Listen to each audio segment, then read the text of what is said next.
In the previous video, it was mentioned that the Presbyterian Church in Canada, PCC, amended its definition of marriage, ordination of LGBTQ plus individuals, and the non-sinfulness of homosexuality at its 2021 General Assembly. I also mentioned that it granted liberty of conscience to Korean and Canadian pastors who raised objections. The following points outline matters decided at the 2021 PCC General Assembly that are not covered by this freedom of conscience. In 2021, the Rainbow Communion requested the Presbyterian Church, Canada, General Assembly to pass 23 items, all of which were approved.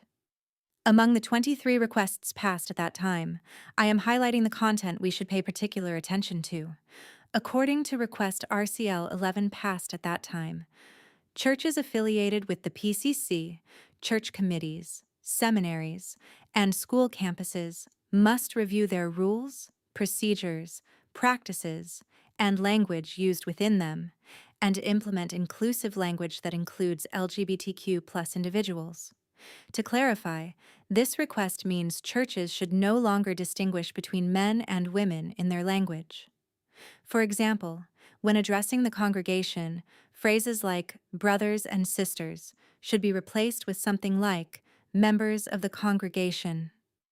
Church groups that distinguish between men and women, such as Men's Missionary Society or Women's Missionary Society, should also be avoided. When referring to God, the term Father should not be used. Instead, a gender-neutral expression should be employed. Similarly, referring to Jesus as the Son of God is also prohibited. If expressed in Korean, one might use terms like God's child or God's offspring. Moving forward, restrooms should eliminate gender distinctions, creating unisex facilities for all to use. If this is impractical in existing buildings, men who identify as women should not be subject to disciplinary action for using women's restrooms. Another past request, RCL 15, strongly recommends appointing LGBTQ plus representatives in all church-related areas, such as session, presbytery, general assembly, and seminaries. Practically, immediately after the law passed, the General Assembly elected a homosexual as its moderator. To clarify further, many pastors of churches remaining in the PCC argue that we have liberty of conscience regarding this matter, but that is an unfounded claim. The fact that ordaining sexual minorities is now legally mandated is established. It only grants the freedom to mentally reject it. In other words, there is no freedom to act upon that rejection. Request item RCL 16 states that being a sexual minority or a same-sex couple should not subject individuals to any condemnation or sanctions within the church, nor should it hinder their ability to obtain employment within the church. To supplement this explanation, similar to the above, roles within the church such as Sunday school teachers or evangelists, positions teaching children can also be held by LGBTQ plus individuals. Furthermore, this means they cannot be subject to sanctions based on how they teach about the definition of marriage. As a reference point, when selecting church teachers, evangelists, or pastors in the future, their opinions or inclinations regarding homosexuality absolutely cannot be inquired about.